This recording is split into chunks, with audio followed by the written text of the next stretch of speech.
தெய்வம், அதாவது ஒரு தெய்வம் நம்ம நினைச்ச உடனே வரும் அப்படின்னு யாராச்சும் நினைச்சிருக்கீங்களா? கூப்பிட்டோடனே வர்றதுக்கு நம்ம என்ன மனுஷனையா மனுஷனையா கூப்பிடுறோம்? மனிதனா வேகமா வர்றதுக்கு இது தெய்வம் தானே, நம்ம கூப்பிட்ட உடனே எப்படி அந்த தெய்வம் வரும் அப்படின்னு எல்லாரும் நினைப்பீங்க. ஆனா கூப்பிட்ட உடனே வர்ற தெய்வம் இருக்கு. கிராம தெய்வங்கள் அனைத்துமே கூப்பிட்ட உடனே வர்ற தெய்வம். அதுல ஒரு தெய்வம் தான் நம்ம இன்னைக்கு பார்க்க போறோம். அதாவது கருப்பண்ண சுவாமி எப்படி அழைத்தவுடன் வரும் தெய்வம், நினைத்தவுடன் வரும் தெய்வம் அப்படின்னு சொல்லுவாங்க. இந்த கருப்பு சுவாமியை பொறுத்தளவுல அதென்ன அழைச்ச உடனே வராது, நினைத்த உடனே வராது, ஏன் மத்த தெய்வம்லாம் அழைச்ச உடனே நினைச்ச உடனே வராதா அப்படின்னு கேட்டா, இந்த கருப்பண்ண சாமியை பொறுத்தளவுல மக்களோட ஏழையோட பங்காளன் அந்த மாதிரி சொல்லலாம். அதாவது ஏழையா இருக்கிறவனை ஒரு நல்வழிப்படுத்துற ஒரு அவனோட கஷ்டத்தை புரியிற சாமி இந்த கருப்பண்ண சாமி. கருப்பண்ண சாமியை பொறுத்தளவுல நம்ம கிட்ட போகும்போது நம்மகிட்ட உண்மை மட்டும் இருந்தா போதும், வேற எதுவுமே தேவையில்லை. உண்மை இருந்தா கருப்பண்ண சாமியை நம்ம என்ன நினைச்சாலும் அதை நடத்தி தருவாரு இந்த கருப்பண்ண சாமி. ஏன்னா அழைத்தவுடன் வரும் தெய்வம் அப்படின்னு எதுக்கு சொல்றோம்னா, அதாவது ஒரு பிள்ளை, அதாவது அவருக்கு ஒரு ஆளை பிடிச்சிருச்சு, இல்லை நீங்க அவரையே நினைச்சுக்கிட்டு இருக்கீங்கன்னா அந்த தெய்வம் கொஞ்சம் கொஞ்சம் கொஞ்சம் கொஞ்சமா இப்ப அந்த தெய்வத்தையே ஒருத்தவங்க தொடர்ச்சியா நினைச்சுக்கிட்டே வர்றீங்க அப்படின்னா, கருப்பண்ண சுவாமி 18ஆம் படி கருப்பண்ண சுவாமியை தொடர்ச்சியா ஒரு மனிதன் நினைத்து கொண்டே வருகிறான். அப்படி என்றால் ஒரு 2 வருடம் 3 வருடம், அதாவது சிறுவனாக இருந்தால் ஒருத்தவன், ஒரு சின்ன பையன் ஒரு 10-15 வயசுல இருந்து அந்த தெய்வத்தை நினைச்சுக்கிட்டே வரான் அப்படின்னா, அவனுக்கு ஒரு 15 வயசு 12 வயசு அந்த மாதிரி ஒரு 2 வருடம் கழித்து அவனோட அவன் அந்த சாமி எந்த அளவுக்கு நம்ப நம்ப நம்ப அந்த கருப்பண்ண சாமி அவன் மேல கொஞ்சம் கொஞ்சமா அருள் கொடுத்துக்கிட்டே வரும். அவனுக்கு ஒரு குறிப்பிட்ட இடம் வரும்போது அந்த கருப்பண்ண சாமி அவன் மேல ஆட்கொள்ளும். அதே போல யாரு நினைச்சாலும் அவங்கள காப்பாத்துற தெய்வம் தான் கருப்பண்ண சாமி. புரியுதா? யாரு நினைத்தாலும் நினைத்தவரை காப்பாற்றும் தெய்வம் கருப்பண்ண சாமி. நீங்க உங்களுக்கு எந்த குலதெய்வமா இருக்கட்டும், யாராவனா இருக்கட்டும், இந்த ஆதி கலியுகத்துக்கு காவல் தெய்வம்னா அது கருப்பண்ண சாமி தான். அதனால இந்த கலியுகத்துல எந்த ஒரு பிள்ளையும் தன்கிட்ட கஷ்டம்னு நிற்கக்கூடாது. அப்படி கஷ்டம்னு நின்றா அவங்களோட தந்தையை போல காப்பாற்றுற ஒரு தெய்வம் இந்த கருப்பண்ண சாமி. நம்ம கருப்பண்ண சாமிகிட்ட ஒன்று கேட்குறோம்னா அது நேர்மையா, நியாயமா, ஒழுங்கா, ஒழுக்கமா, நல்ல முறையில் கேட்டோம்னா அது கண்டிப்பாக நம்மளுக்கு கிடைக்கும். அது வியாபாரம், தொழில், கல்வி, இந்த உடல் நலம், சண்டை பிரச்சனை, இந்த மாதிரி எதாக இருந்தாலும் சரி, கோர்ட்டு கேஸு வழக்கு எதுவாக இருந்தாலும் சரி, கருப்பண்ண சாமி நீதிக்கு கண்டிப்பாக தலை வணங்க. அந்த அளவுக்கு கருப்பண்ண சாமி பொறுத்தளவில் எதுவும் சரியாக இருந்தால் அவர் சரியாக இருப்பார். அந்த மாதிரி ஒவ்வொருத்தவங்களும் கஷ்டப்படுற ஒவ்வொருத்தவங்களுக்கும் இந்த கருப்பண்ண சாமியோட அருள் என்றைக்குமே கிடைக்கும். அந்த கருப்பண்ண சாமி இருக்க பற்றினாலே போதும். ஆனால் சோதிச்சு பார்க்கும். கருப்பண்ண சாமி பொறுத்தளவில் சோதிச்சு பார்ப்பாரு. சோதிப்பு இல்லாமல் ஒரு தெய்வம் நம்மளை சோதனை பண்ணாமல், நீங்கள் ஒரு மனிதனா, அதாவது படிக்கிறீங்கன்னா உங்களுக்கு பரீட்சை அப்படின்னு ஒரு எக்ஸாம்னு ஒன்று இல்லாமல் நீங்கள் ஒரு அடுத்த படிப்புக்கு போகவே முடியாது. அதே போல தான் கருப்பண்ண சாமி உங்களுக்குன்னு ஒரு பரீட்சை வச்சிருப்பார். இவனை எனக்கு பிடிச்சிருக்கு, இவனை நான் அருள் கொடுத்து இவனை ஆட்டி வைக்க போகிறேன் அப்படின்னா உங்களுக்கு அதுக்குண்டான பரீட்சையை கொடுப்பாரு. அந்த பரீட்சையில் நீங்கள் தேர்ச்சி அடைஞ்சு வந்துக்கிட்டீங்கன்னா அவர் இன்னும் அடுத்தடுத்து உங்களுக்கு ஒவ்வொரு கட்டமாக ஒவ்வொன்றும் இருக்கும். அதை தாண்டி வந்துட்டீங்கன்னா அப்படியே ஒரு 6 மாதத்துக்கு நல்லதாகவே நடக்கும் நம்ம வீட்டில். அப்புறம் பார்த்தா ஒரு கொஞ்சம் 6 மாதத்துக்கு கஷ்டமாக இருக்குது. என்னடா இந்த சாமியை கும்பிட்றோம், ஒன்றும் இல்லாமல் இப்படி கஷ்டமாக வருது அப்படின்னு சொல்லிட்டு, அந்த தான் உங்களுக்கு அந்த தேர்வுங்கிறது. அந்த காலத்தை தாண்டி வந்துட்டிங்கன்னா அடுத்து அள்ளி அள்ளி கொடுப்பாரு. அதே மாதிரி அந்த கஷ்டத்தை கொடுப்பாரு. என்றைக்குமே தள்ளி விட்டு பார்க்க மாட்டார். எவ்வளோ கொடுத்தாரோ அதை எப்படி உன்னால் வச்சுக்கிற முடியும்னு சொல்லி சோதிச்சு பார்ப்பாரு. அந்த மாதிரி அந்த சோதனையை தாண்டி நீங்கள் வந்துட்டீங்கன்னா கண்டிப்பான முறையில் அது உங்களுக்கு நிரந்தரமான ஒன்றாக மாறிவிடும். நான் சொல்கிறேன், கருப்பண்ண சாமி கொடுத்துட்டா நீங்கள் நம்பிட்டீங்கன்னா அவர் பேரை மட்டும் விட முடியாது. விடணும்னு நினச்சிடாதீங்க. கண்டிப்பாக அவங்களுக்கு ஒவ்வொருத்தவரும் நினச்சிக்கிட்டே வாங்க. அதாவது மதுரையில் உள்ள அழகர் கோயில் 18ஆம் படி கருப்பண்ண சாமியை பொறுத்தளவில் அவர் அவர்கிட்ட தான் எல்லா அந்த கலியுகத்தில் உள்ள கருப்பண்ண சாமியோட எல்லா அனுகிரகமும் அங்கே தான் இருக்குது. அங்கேருந்து தான் எல்லா கருப்பண்ண சாமி, எல்லா குலதெய்வங்களும் ஒவ்வொரு இடத்துக்கும் போனது வந்தது எல்லாமே அவர் தான் தலைமை.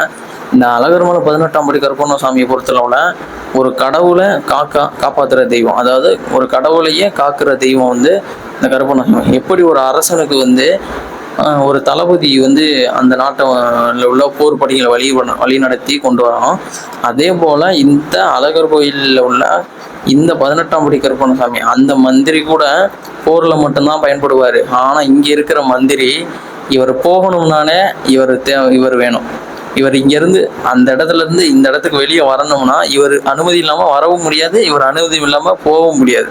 அதே போல அவரோட ராஜாவுன்னே சொல்லலாம். அவருக்கு ஒரு சின்ன ராஜா, அதாவது இந்த அழகர் கோயிலுக்கு ஒரு சின்ன ராஜானா அது 18ஆம் படி கருப்பண்ணசாமி தான்.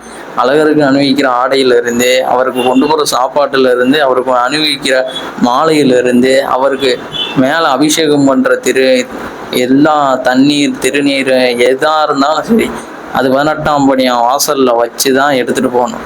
இந்த 18ஆம் படி கருப்பண்ணசாமி பொறுத்தளவுல சத்திய பிரமாணம் பண்ணிட்டு தான் உள்ளேயே பொருளே எடுத்துட்டு போவாங்கன்னா பார்த்துக்குங்க எந்த அளவுக்கு அந்த தெய்வம் வந்து அங்கே வந்து உறுதியா இருக்குன்னு. அப்படி சொல்லாம எடுத்துட்டு போனாலும் அழகரே அந்த பட்டரோட கனவுல வந்து சொல்லி திருப்பி அதே நடைமுறை தான் இன்னமும் சரி. ராக்காயம்மன் கோயில இருந்து அழகருக்கு வந்து நூபுர கங்கை தீர்த்தம் தான் அபிஷேகம் நடக்கும். அந்த நூபுர கங்கை தீர்த்தம் வந்து 18ஆம் படி கருப்பண்ணசாமி வாசலில் வைக்கப்பட்டு சத்திய பிரமாணம் செய்த பின்னர் தான் அழகர் கோவில் உள்ளே சென்று அழகருக்கு அபிஷேகம் செய்யப்படுகிறது என்பது இதுவரையில் உள்ள உண்மை.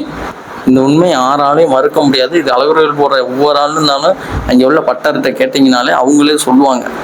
18ஆம் படி கருப்பண்ணசாமி பொறுத்தளவுல என்னங்க ஒவ்வொரு இடத்துல வந்து பார்த்தா கருப்பண்ணசாமிக்கு வந்து சிலைகள் இருக்கு, இங்க உள்ளவருக்கு எந்த சிலையுமே இல்லை, எதுவுமே இல்லை. இவரை நீங்க தான் கருப்பண்ணசாமி இங்க இருக்காருன்னு சொல்றீங்க, நாங்க எப்படி பாக்குறது அப்படின்னா, நம்மளுக்கு வந்து தெய்வம்னாலே முதல்ல வந்து அருவமானதுதான்.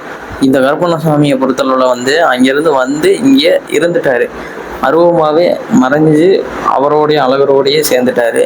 அதனால அவருக்கு வந்து அந்த கதவுக்குள்ள கருப்பண்ணசாமி இருக்காரு. அது உண்மைதான், அது யாராலையும் மறுக்க முடியாது. இந்த கதவு அதனாலதான் பூட்டியே வச்சிருக்காங்க. அங்கேயும் 18 சித்தர்கள் வந்து அடங்கி இருக்கிறதுனால அவங்க வந்து வெளியே வந்து, அதாவது 18 மந்திரவாதிகள், சித்தர்கள் கிடையாது மந்திரவாதிகள், அவங்க வந்து எதாவது பண்ணிடுவாங்கன்னு சொல்லிட்டு திருப்பி அழகரை வந்து களவாட வந்தவங்க தானே அப்படிங்கிற ஒரு பழமொழியில தான் அந்த வாக்கியத்துல தான் அவர் வந்து உள்ளேக்குள்ளேயே வச்சிருக்காங்க, அடைச்சி அந்த கதவையே. அதனாலதான் பிரம்மோற்சவ நாள்ல, அதாவது ஆடி மாதம் பௌர்ணமி அன்னைக்கு தான் இந்த அழகர் கோயிலோட கருப்பண்ணசாமியோட கதவுகள் வந்து திறக்கப்பட்டு 18 படிக்கும் பூஜைகள் நடத்தப்பட்டு 18ஆம் படி கருப்பண்ணசாமி அந்த 18 படியை விட்டு இறங்கி வந்து மக்களுக்கு அருள்வாளித்து வந்து உள்ள செல்வார். அப்படிங்கிற ஒரு 5 நிமிடங்கள் திறக்கப்படும் அந்த கதவிற்கு அவ்வளோ பெரிய கூட்டம் வந்து அழகர் கோயிலில் வந்து நிற்கும். ஏன்னா அந்த கருப்பண்ணசாமிக்கு வந்து அவ்வளோ ஒரு பவர் இருக்கு. அதனாலதான் கருப்பண்ணசாமியை பொறுத்தளவுல நீங்க அழகர் கோயிலில் தான் இருக்கு, நீங்க வர முடியலைன்னாலும் அவர் உங்களை தேடி அங்கே வந்துருவார். கருப்பண்ணசாமி பொறுத்தளவுல வெள்ளை குதிரை வீச்சருவா, காலில் வந்து சலங்கை கட்டியிருப்பாரு, இடுப்புல கச்சை கட்டியிருப்பாரு, இடவளரி தோல், அதாவது இடவளரி வந்து இடுப்புல கட்டியிருப்பாரு, மணி கம்பு சல்லடம் ஒவ்வொரு இடத்துல ஒவ்வொன்றும் சொல்லுவான், வல்லையம் காதுல கருகமணி, இந்த மாதிரி நெத்தியில பட்டை அடிச்சிருப்பாரு, நாம அடிச்சிருப்பாரு, ஊதா நிறத்துல இருப்பாரு, கருப்பு நிறத்துல இருப்பாரு, வெள்ளை வேட்டி கட்டியிருப்பாரு, கருப்பு வேட்டி கட்டியிருப்பாரு, நீல வேட்டி கட்டியிருப்பாரு, செவல குதிரையில் வருவாரு, கருப்பு குதிரையில் வருவாரு, வெள்ளை குதிரையில் வருவாரு, எல்லா சைவ படையில் தான் இருப்பாரு, அசைவ படையில் இருப்பாரு. இந்த கருப்பண்ணசாமியை பொறுத்தவரை நீங்க என்ன போட்டு வணங்குனீங்கனாலும் சரி அவர் கருப்பண்ணசாமி தான். உங்களுக்கு தகுதிக்கு முடிந்த ஏதாவது அவருக்கு வந்து பண்ணி அதை வழிபட்டீங்கனாலே போதும், அந்த கருப்பண்ணசாமிக்கு வந்து அது பிடிச்சி போயிடும். அந்த மாதிரி தான் ஒவ்வொரு இடத்துலையும் ஒவ்வொரு கருப்பண்ணசாமி. இந்த கருப்பண்ணசாமி வந்தவொடனே எனக்கு அது பண்ணு எல்லாம் கேட்காது, நீ இதை நடத்தி கொடு, உனக்கு நான் அது பண்ணுறேன், அவ்வளோதான். அந்த கருப்பண்ணசாமிக்கு பொறுத்தளவுல அவர் ஒரு கிடா வெட்டினீங்கன்னா ஒரு 10 இல்லாதப்பட்டவங்களுக்கு அள்ளி போட்டுக்குவாங்க. என்னதான் மதுரையில் வந்து நீங்கள் அழகர் கோயில் கிடா வெட்டினீங்கனாலும் இங்கே உள்ளவங்களுக்கு இங்கே இருக்கிறவங்களுக்கும் சாப்பாடு கொடுத்துட்டு மிச்சம் இருக்கிற சாப்பாடை எடுத்துகிட்டு போய் அங்கே வெளியே யாராச்சும் இருப்பாங்கல்ல, அதாவது ரோட்டில் இருப்பாங்க பிச்சை எடுத்துக்கிட்டு இருக்கிறவங்க, அதாவது அவங்க மாதிரி ஆளுங்களுக்கு வந்து இந்த சாப்பாடை வந்து கொடுத்துருப்பாங்க. அதாவது கருப்பண்ணசாமியை பொறுத்தளவுல அவங்க இல்லாதவங்களுக்கு நீங்கள் செஞ்சீங்கனாலே அங்கேயே அவங்ககிட்டே ஒரு கடவுளை பார்க்கலாம், அங்கேயே கருப்பண்ணசாமியும் பார்க்கலாம். இது சத்தியமான உண்மை. ஏன்னா கருப்பண்ணசாமியை நீங்கள் வணங்குறீங்கன்னா 10 பேருக்கு நல்லது செய்யுங்க, இல்லாதவங்களுக்கு நம்மளால் இயன்றதை கொடுங்க. அதுவே கருப்பண்ணசாமியை நினச்சி கொடுங்க, அவரே உங்களுக்கு வந்து காட்சி தருவார்.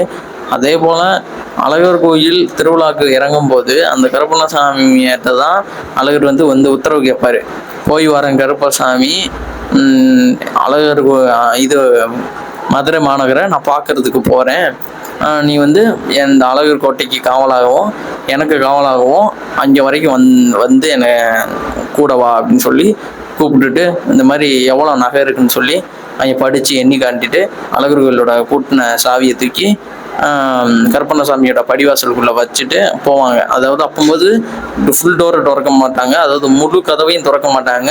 அதில் ஒரு ஓரத்தில், அதாவது முழு கதவுலையும் கால் கதவுன்னு சொல்லுவோம்ல, அந்த கால் கதவை திறந்து அதுக்குள்ளே மட்டும் போயிட்டு வருவாங்க. போயிட்டு வந்து அதில் படித்து காமிச்சிட்டு அதை வச்சு எடுத்துகிட்டு வருவாங்க.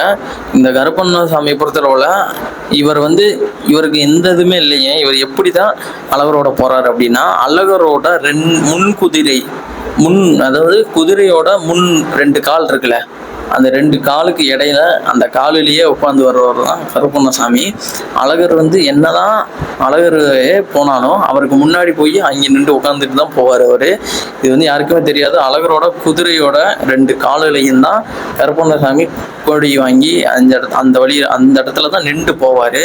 அதனால தான் அழகர் இறங்கி வராருன்னா அவர் முன்னாடி கருப்பண்ணசாமி வேஷம் போட்டு முன்னாடி ஆடி ஆடி திரியாட்டம்னு சொல்லி எடுத்து போவாங்க. அதாவது அந்த கருப்பண்ணசாமி முன்னாடி காவலுக்கு வராரு அப்படின்னு சொல்லிட்டு அந்த கருப்பண்ணசாமி போவார்.